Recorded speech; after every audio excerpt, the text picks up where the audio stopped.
Mesdames, Messieurs, bonsoir à toutes et à tous. Le sommaire. Au cours d'un entretien, le porte-parole du gouvernement Wilfried Léon Goumédi s'est prononcé sur plusieurs sujets d'actualité, notamment sur la présidentielle de 2026 et sur la situation des démocrates. Plus de précisions dans cette édition. Le commissaire à la prévention, le haut commissaire à la prévention de la corruption, Jacques Migan, s'est rendu dans les locaux du ministère de l'économie et des finances ainsi que du ministère de l'industrie et du commerce. À suivre dans cette édition les objectifs visés.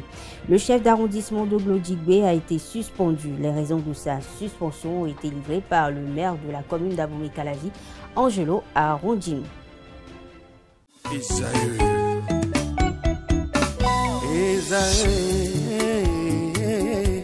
Vous recherchez une école de référence pour une double formation universitaire et professionnelle de qualité? Voici l'opportunité à ne pas rater. L'École supérieure d'administration, d'économie, de journalisme et des métiers de l'audiovisuel ESAE vous offre des programmes d'enseignement en licence et en master orientés vers l'emploi qui font d'elle une référence à travers les filières de l'administration générale et territoriale, l'administration du travail et de la sécurité sociale, droit, diplomatie et relations internationales, administration hospitalière, universitaire et intendance, journalisme et métiers de l'audiovisuel et toutes les filières des sciences de gestion. Une seule adresse, www.esae.bj. Rendez-vous dès maintenant sur nos campus ESAE Bedjromende au numéro 90 93 65 21 ou au numéro 98 98 14 00. Paracourt sur le numéro 52 46 12 12. Abomey-Calavi au numéro 52 88 44 44. Akpata au numéro 52 88 33 33. ESAE, l'excellence à un nom.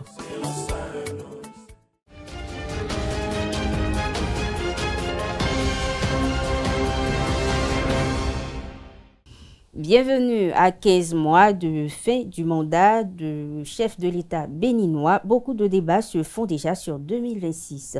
Les interrogations tournent surtout autour du candidat qui pourrait être adoubé par le président sortant. Entre autres questions, Patrice Talon a-t-il déjà choisi son dauphin pour 2026? Lors d'une sortie médiatique, le porte-parole du gouvernement Léandre Wilfried Léon Goumédi s'est prononcé sur la question. Suivons ensemble. Moi, je vous dispense du bémol que vous posez. Il n'y a pas de principe au Bénin. C'est deux mandats, pas plus.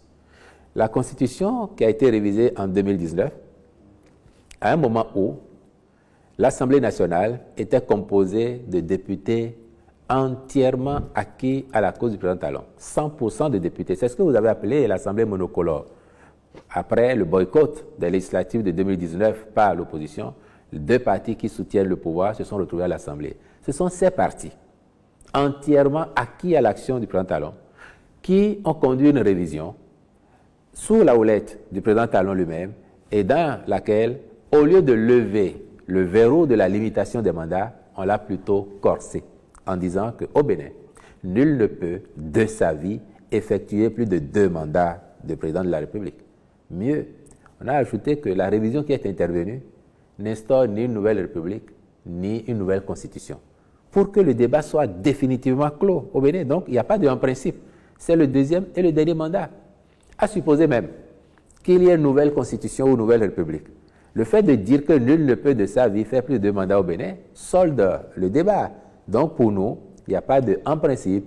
Le président Talon effectue en ce moment son second mandat, ça veut dire le dernier, et dans 15 mois, vous aurez le bonheur de constater que le Bénin aura vécu une nouvelle alternance pacifique où un président élu passe ses 2 mandats et transfère le pouvoir à son successeur dans la paix et avec les vœux de réussite qui conviennent. Moi, je n'ai pas noté que le TOFA invite le président Talon à faire un mandat au-delà de celui-ci. Et le TOFA, ça n'est pas la Constitution. J'entends cependant des concitoyens, quelle que soit leur obédience, parce qu'on entend davantage dans les médias, sur les réseaux, certains qui sont de la majorité présidentielle, mais on entend les populations à la base demander est-ce qu'il n'est pas possible que le président fasse un nouveau mandat, et je parle des populations qui sont satisfaites du bilan parce que, à l'arrivée, leurs attentes sont plus comblées qu'elles ne l'espéraient. Beaucoup n'espéraient pas que le Bénin ferait autant de progrès sous le président Talon. Mais malgré ces appels-là, la Constitution béninoise, elle sera respectée. Le président Talon passera la main à son successeur pour pour le bien du pays et nous resterons un exemple de démocratie et de développement sur le continent. Ben, c'est le mot. Il en rit. À la limite, ça lui fait ni chaud ni froid. Après, c'est un peu flatteur que des gens disent « Oh, le bilan est tel que… » Franchement, on ne l'avait pas espéré. Mais s'il y avait possibilité de continuer, on serait tellement heureux de le voir pousser encore plus loin les limites du développement, ce qui a commencé sous lui. Mais le président, il a dit, moi, quand je venais, peut-être que, même moi, peut-être que je n'avais pas idée que nous ferions un chemin aussi remarquable. Donc, pourquoi vous ne pensez pas que celui qui viendrait après moi peut faire encore mieux que ce que, avec moi et vous, on a commencé à faire? Donc, moi, j'ai foi que celui qui vient après moi fera en sorte que le progrès du Bénin s'intensifie et que nous soyons tous satisfaits afin que, président après président, au fil du temps, le Bénin s'élève, s'élève, s'élève et que tous nous soyons fiers de ce beau pays. Il y a quelques semaines, le parti Les Démocrates a été empêché de faire des meetings par rapport aux affirmations selon lesquelles le parti serait victime de persécutions. Voici la réponse du porte-parole du gouvernement, Wilfried Léandre Mbéti. Quand vous avez une activité à faire ici, un rassemblement, vous faites une déclaration. L'autorité administrative apprécie et elle est garante de l'ordre public. Parfois, pour ce que j'ai entendu de certains maires qui l'ont dit publiquement, il n'y a que les demandes qui sont introduites ne respectent pas les formes. Vous pouvez dire, oui, mais s'ils n'ont pas respecté, est-ce que l'autorité ne peut pas leur dire, faites ceci ou faites cela pour que ce soit bien? Ce n'est pas le rôle de l'autorité, mais on peut penser que cela est possible. Après, on doit tous être responsables, quels que soient nos bords.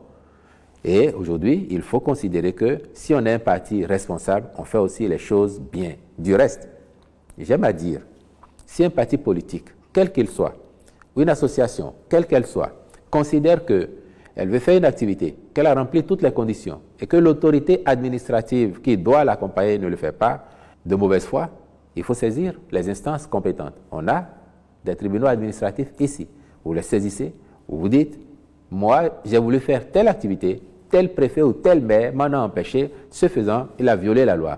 La justice va constater. Et si c'est le fait, ça va documenter les pratiques, ça fera que les fois d'après, les autres vont faire attention.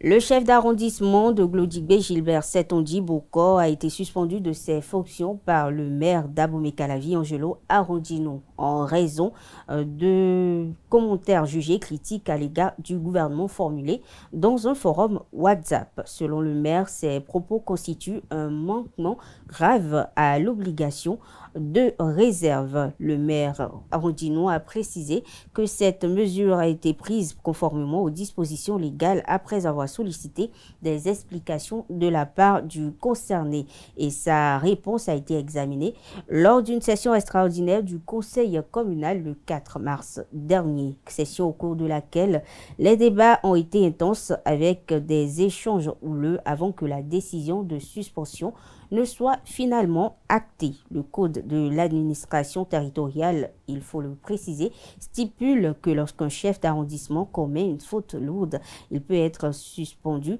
de ses fonctions avant un avis du conseil communal et une mise en mesure de défendre ses droits. La durée de cette suspension ne peut excéder 60 jours, au terme desquels l'intéressé sera rétabli dans ses fonctions, sauf si une nouvelle décision est prise. Autre information, de 2016 à nos jours, le gouvernement Talon a réformé plusieurs secteurs au Bénin. Des réformes ont été opérées également dans le secteur du sport et elles ont été exposées par le ministre Benoît Dato lors d'une émission. Suivons ensemble. Qu'il vous souvienne qu'en 2016, à l'arrivée du président Patrice Talon, le sport béninois végétait dans un climat délétère. Il fallait régler des crises, notamment celles au sein de la famille du football. Il n'y avait pas un programme sportif de détection et de formation des talents à la base. Les rapports entre le gouvernement et les fédérations étaient très peu structurés. L'image de nos équipes nationales laissait à désirer et l'engouement populaire autour de nos athlètes et équipes était faible.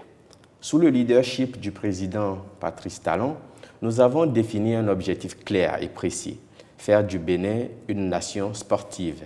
Et pour y arriver, de grandes réformes et actions sont mises en œuvre depuis 2016. et ce, de façon méthodique. Si vous le permettez, je peux vous en citer quelques-unes pour votre gouverne et pour celle de nos téléspectateurs. La construction de 22 stades communaux de type omnisport sur toute l'étendue du territoire national, l'institution des classes sportives et le programme des jeunes officiels, la structuration du mécanisme de financement du sport par le secteur privé et l'institution des sociétés sportives. Les chantiers ouverts depuis lors se poursuivent pour certains et sont restructurés pour d'autres. En effet, depuis ma prise de fonction, mon équipe et moi travaillons à non seulement renforcer le dispositif en place, mais aussi et surtout à aller plus loin. Nous sommes résolument engagés à professionnaliser nos équipes nationales d'une part, à soutenir toutes les fédérations sportives d'autre part. En premier temps, nous avons commencé par sceller un nouveau pacte avec le Comité national olympique et sportif béninois et les fédérations pour une gestion plus efficace et plus efficiente des activités sportives. Dans un deuxième temps, nous avons entamé la réorganisation des directions techniques nationales. Nous avons procédé à des formations certifiantes des coachs, des arbitres et autres cadres techniques des fédérations et centres de formation sportive. La formation et le renforcement des capacités des encadrants sportifs pour la performance du programme des classes sportives. La restructuration des subventions allouées aux fédérations et aux clubs sportifs. Et puis une meilleure prise en charge des équipes nationales des autres disciplines sportives. À cet effet, cette année, nous avons alloué une subvention d'un montant de 3 186 320 200 francs qui sont destinés à accompagner la préparation et la participation de nos différentes équipes nationales sans distinction aux compétitions internationales majeures. La finalisation, par exemple, du projet de construction des académies dont 4 académies sportives ont été prévues et dont le lancement est imminent. Il s'agit, entre autres, d'une académie nationale, de 2 académies régionales et une dédiée exclusivement aux jeunes filles. Le tout dernier né, qui est le projet dénommé 0-10 ans synergie éducative et sportive, est dédié aux enfants des écoles primaires et vise principalement le développement harmonieux de la psychomotricité chez les enfants. Il faut préciser qu'il intervenait sur l'émission PAG 2021-2026, réédition de compte. Avant 2016, le pays ne disposait que de 3 stades nationaux qui étaient en mauvais état et ne respectaient pas les normes internationales. Les rares stades départementaux étaient également dégradés et manquaient d'équipements essentiels. Face à ce constat, le gouvernement a lancé plusieurs initiatives pour construire et rénover des infrastructures sportives. Cet élément nous en dit davantage. Des pelouses couvertes de gazon synthétique, des lignes bien tracées, une infrastructure qui révèle tout simplement le génie béninois. Dans la belle commune de Djougou, connue pour l'entrain des jeunes au sport, une infrastructure à nul autre pareil. Banikwara, Bembereke, Kouandé, des villes du nord du Bénin reçoivent également de belles pelouses. Dans cette commune qui fait frontière avec le Niger, la ville de Malanville peut désormais se réjouir d'abriter aussi un stade omnisport qui va voir défiler sur ses installations construites, selon les normes internationales, des jeunes très enthousiastes. Que dire alors de Niki ou encore de la belle ville touristique de Tanguieta qui nous offre un si beau paysage couvert de collines? D'une cité historique à une autre, la belle et historique ville d'Abomey reçoit en plein cœur un joyau très apprécié. À quelques kilomètres, Kové, la terre de Zéché déjà auréolée d'infrastructures routières comme cette belle voie bien tracée traversant Banamé, reçoit aussi un stade aux normes internationales. Tofo, Savalou et Ouessé peuvent aussi se réjouir et jubiler. Les stades d'Aplahoué, de Commun, de Diakotomé, de Dogbo et de Grand Popo vont abriter désormais des compétitions. À Djoum, Avran, Kouketou, Ouida et Pobé reçoivent aussi des aires de jeu si bien construites. Le drapeau béninois va davantage flotter au cours des grands rendez-vous sportifs internationaux. Aujourd'hui, les gens ne peuvent pas voir l'importance de ce que le chef de l'État a fait. Ça fait grandir la commune et ça nous permet de développer plusieurs activités sportives. J'ai envie de vous dire que vous faites bien de vous intéresser au riche programme de construction d'infrastructures sportives par le gouvernement du président Patrice Talon. Ces joyaux ont essaimé, révélant la disponibilité du gouvernement à mobiliser les ressources techniques, financières et matérielles adaptées à notre contexte.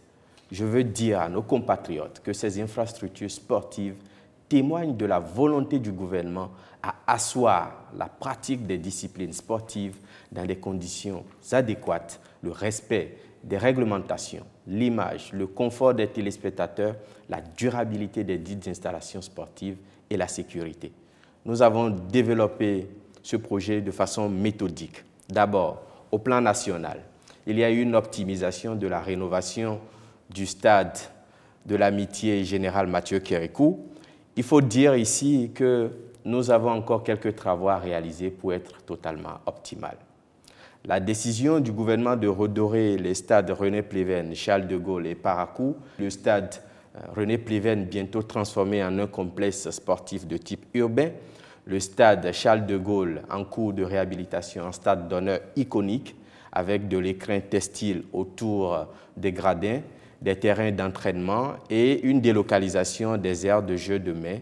Puis à Parakou, la construction d'un stade moderne de type omnisport. Le haut-commissaire à la prévention de la corruption, Jacques Migan, a été reçu dans les locaux du ministère de l'économie et des finances par le ministre Roumia Douadaï lui-même ce jeudi à son cabinet. Nous dirons ça. L'objectif des échanges était de féliciter le ministre pour les récents résultats de Transparency International, mais également prendre des conseils auprès de l'autorité. Suivons Jacques Migan. Nous étions partis rendre une visite de courtoisie pour recevoir les conseils du ministre des Finances et aussi pour lui dire toute la reconnaissance du Haut Commissariat à travers ce qui a été proclamé encore un mois de cela en ce qui concerne les résultats de Transparency International. Le bond qui a été fait par le Bénin. Et vous savez que ce bond qui nous permet d'être à 46, alors qu'hier nous étions à 43, est une grande victoire pour le gouvernement du président Patrice Talon dans le cadre de la lutte contre la corruption. Nous l'avions dit il y a encore quelques mois, pour être beaucoup plus précis, lorsque nous étions avec le chef de l'État le 16 juillet dernier, que nous dépasserons les 50, c'est-à-dire dépasser la moyenne prévue. Parce qu'il y a un travail qui se fait au Bénin pour montrer que ce fléau que nous appelons la corruption, nous allons tout faire pour que ce fléau diminue à travers les actions que le Haut Commissariat mène sur l'étendue du territoire. À travers, comme j'aime souvent le dire, ces actions sur le terrain, dans les écoles, dans les primaires, secondaires, universités, et bientôt nous serons dans les marchés. Dans les marchés, je saurais expliquer ce que nous entendons faire dans les marchés parce que c'est un haut lieu de rencontre. Et comme vous le savez, comment nous allons procéder à montrer, informer, je dirais, sensibiliser pour être beaucoup plus précis nos compatriotes, comment les sensibiliser pour qu'ils comprennent que la corruption, nous devons tous lutter contre. C'est l'affaire de tout le monde. C'est l'affaire de tous les Béninoises et de tous les Béninois. Jacques Migan s'est également rendu dans les locaux du ministère de l'Industrie et du Commerce. Sur les lieux, le haut-commissaire à la prévention de la corruption a échangé avec la ministre Alimatou Chadia Assouman sur des actions qui seront bientôt réalisées au profit de la prévention de la corruption. On l'écoute. La ministre du Commerce que nous venons de rencontrer à l'instant, c'est aussi pour solliciter sa contribution dans ce que nous entendons faire dans les marchés qui sont sous sa responsabilité. Et il n'est point de secret pour personne que c'est des lieux où passent et repassent les Béninois et les Béninoises. Mais dans un premier temps, nous allons le faire à Cotonou, dans 3 marchés de Cotonou. Les marchés qui sont choisis à dessein pour montrer ce que sera fait sur toute l'étendue du territoire, sur tous les marchés qui existent aujourd'hui, des marchés modernes construits par ce pays. C'est des lieux de sensibilisation. C'est des lieux où nous devons mettre les éléments qu'il faut pour permettre à nos compatriotes de comprendre que la corruption, ce n'est pas seulement réservé aux fonctionnaires, c'est pas seulement réservé, comme on le dit, au privé, c'est une affaire qui touche tout le monde. Et en ce qui nous concerne au commissariat, nous sommes en train de nous battre pour réussir le pari, c'est-à-dire cette mission qui nous a été confiée par la nation.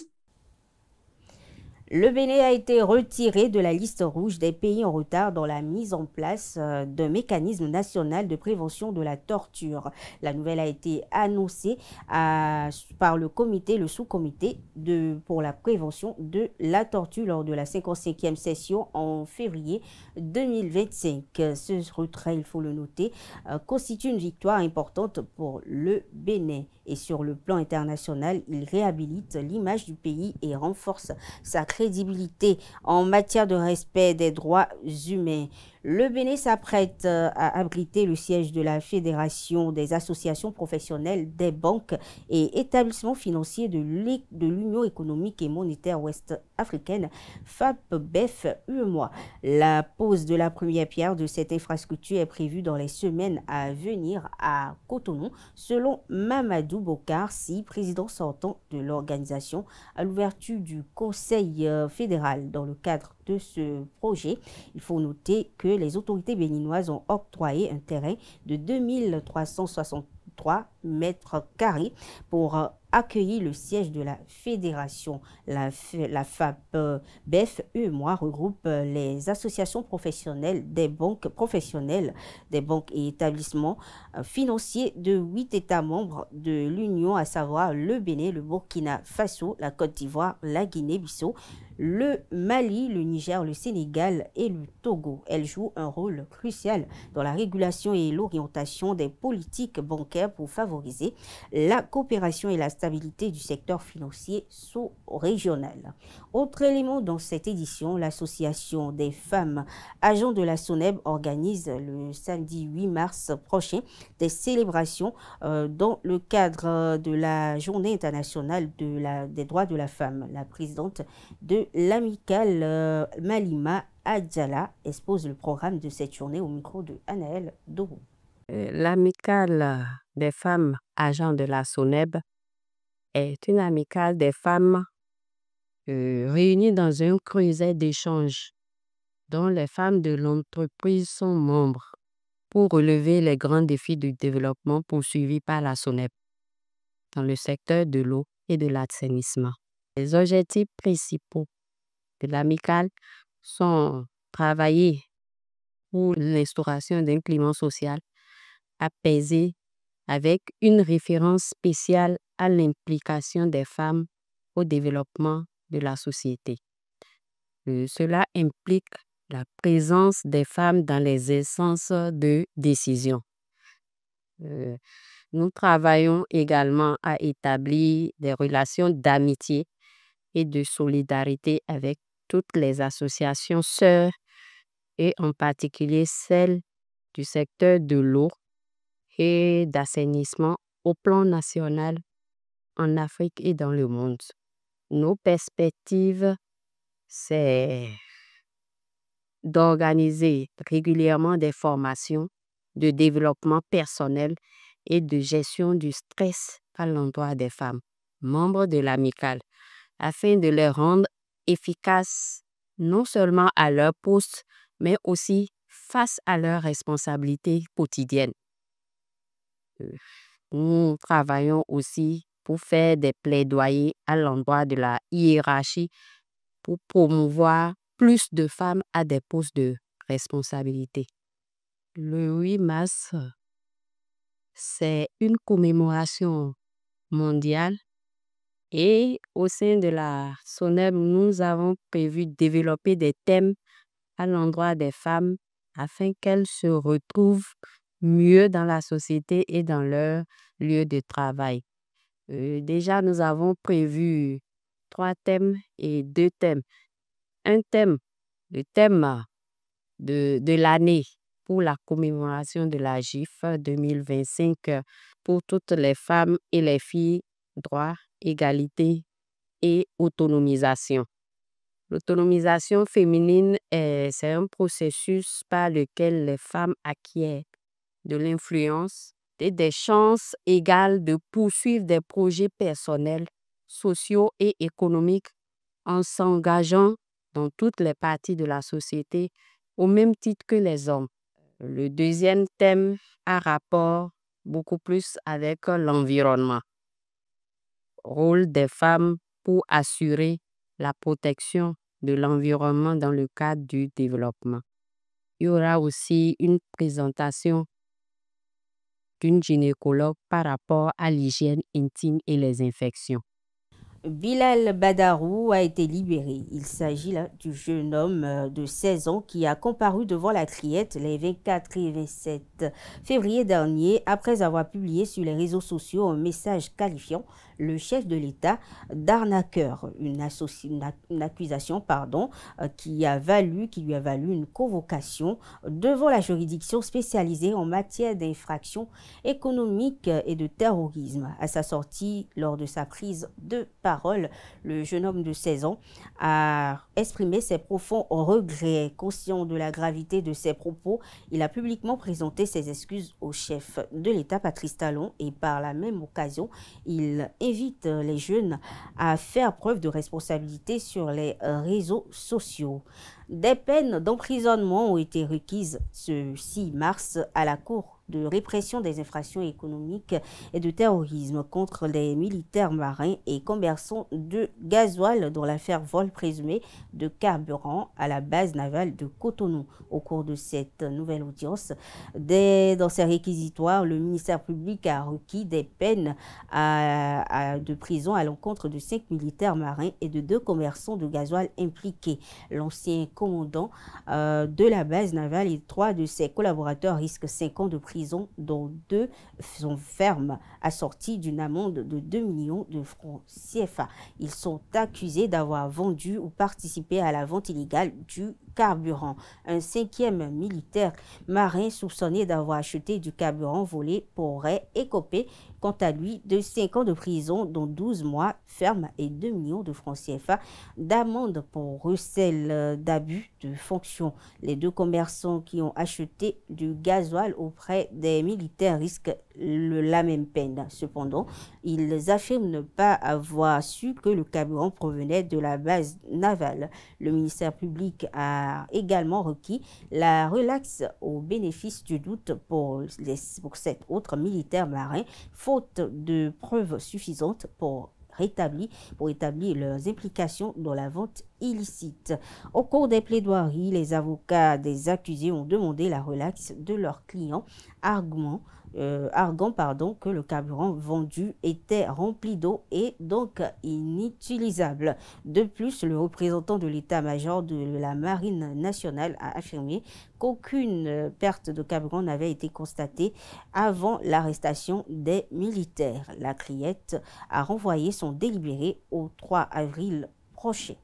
L'organisation ASIC a procédé ce 6 mars 2025 à la distribution des vivres aux fidèles du musulmans dans ce mois de carême, de Ramadan. L'objectif était de permettre à tout un chacun de passer ces temps avec le minimum nécessaire. Le point avec Anaël Do.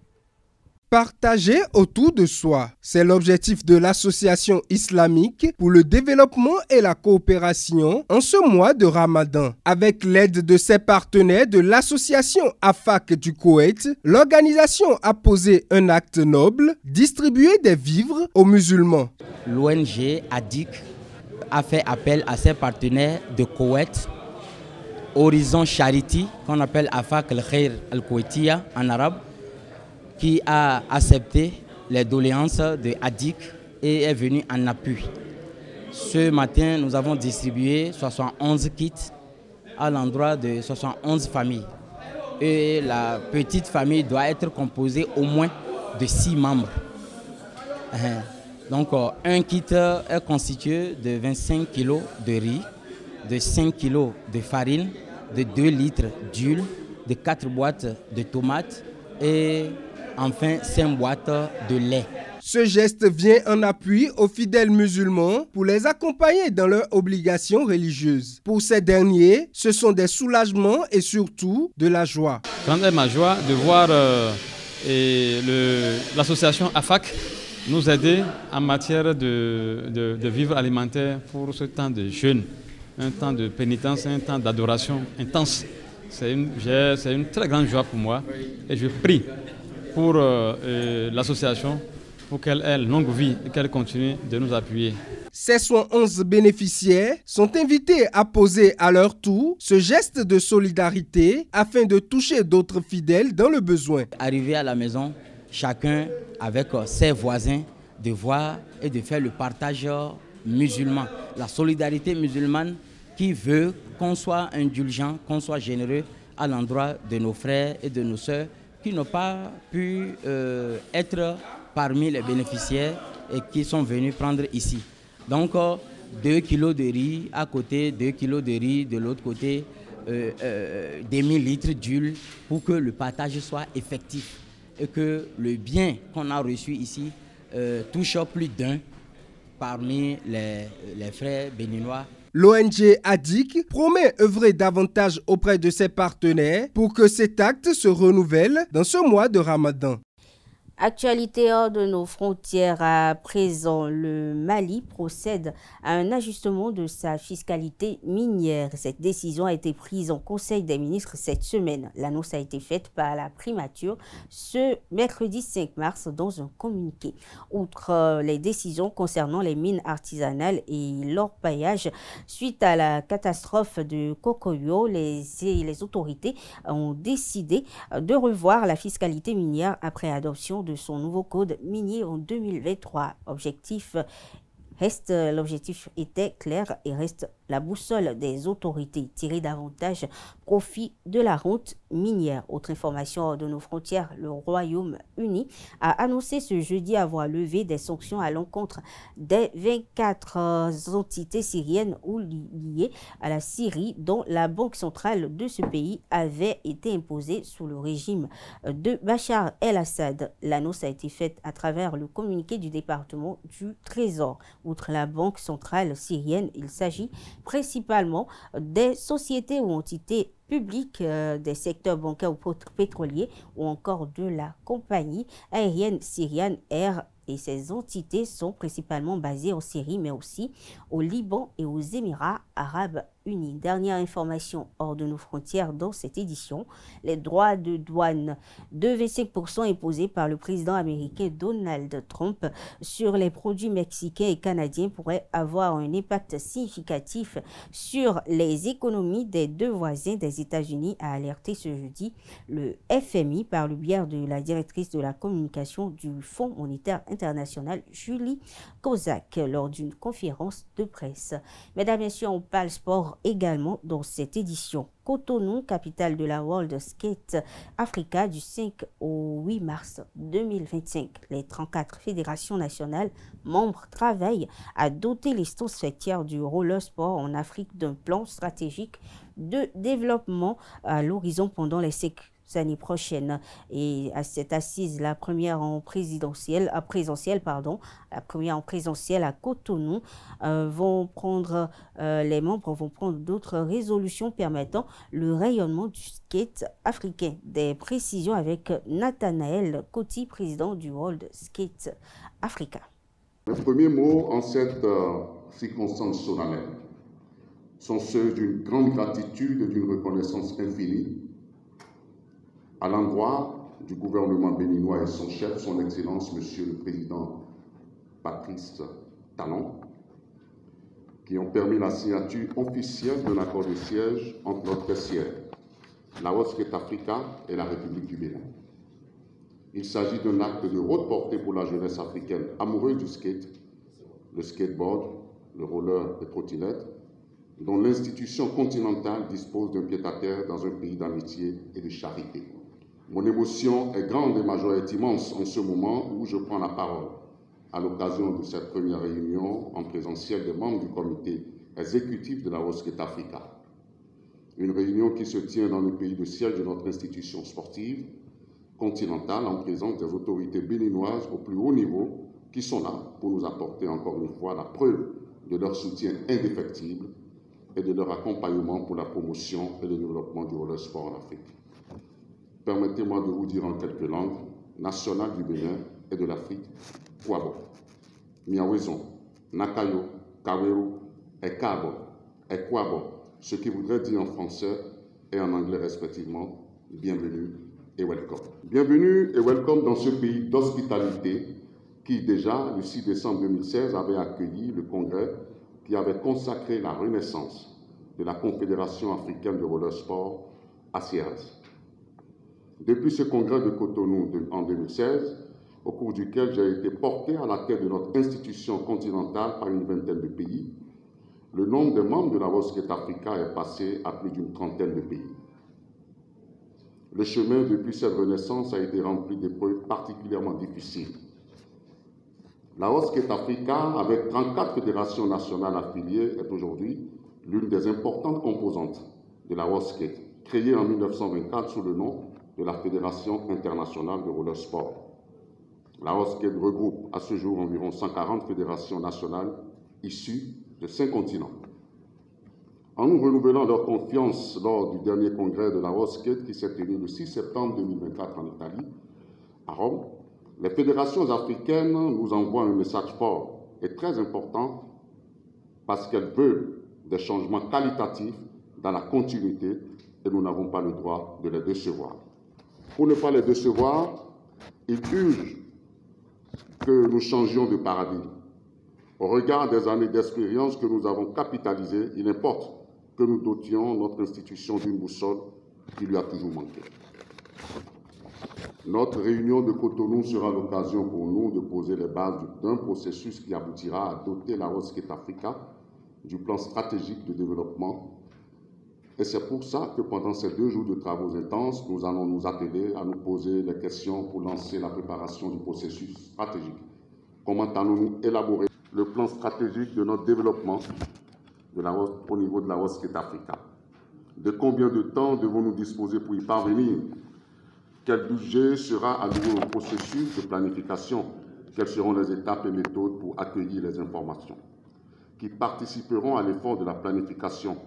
En définitive, notre réunion sera pour nous l'occasion de clarifier les raisons des défis actuels auxquels fait face notre discipline, d'identifier les solutions concrètes pour renforcer la visibilité du roller sport et de définir une stratégie commune afin de promouvoir son développement à l'échelle nationale et internationale. Mesdames, Messieurs, sur cette information, prend fin cette édition. Merci de l'avoir suivi. Très bonne soirée à toutes et à tous.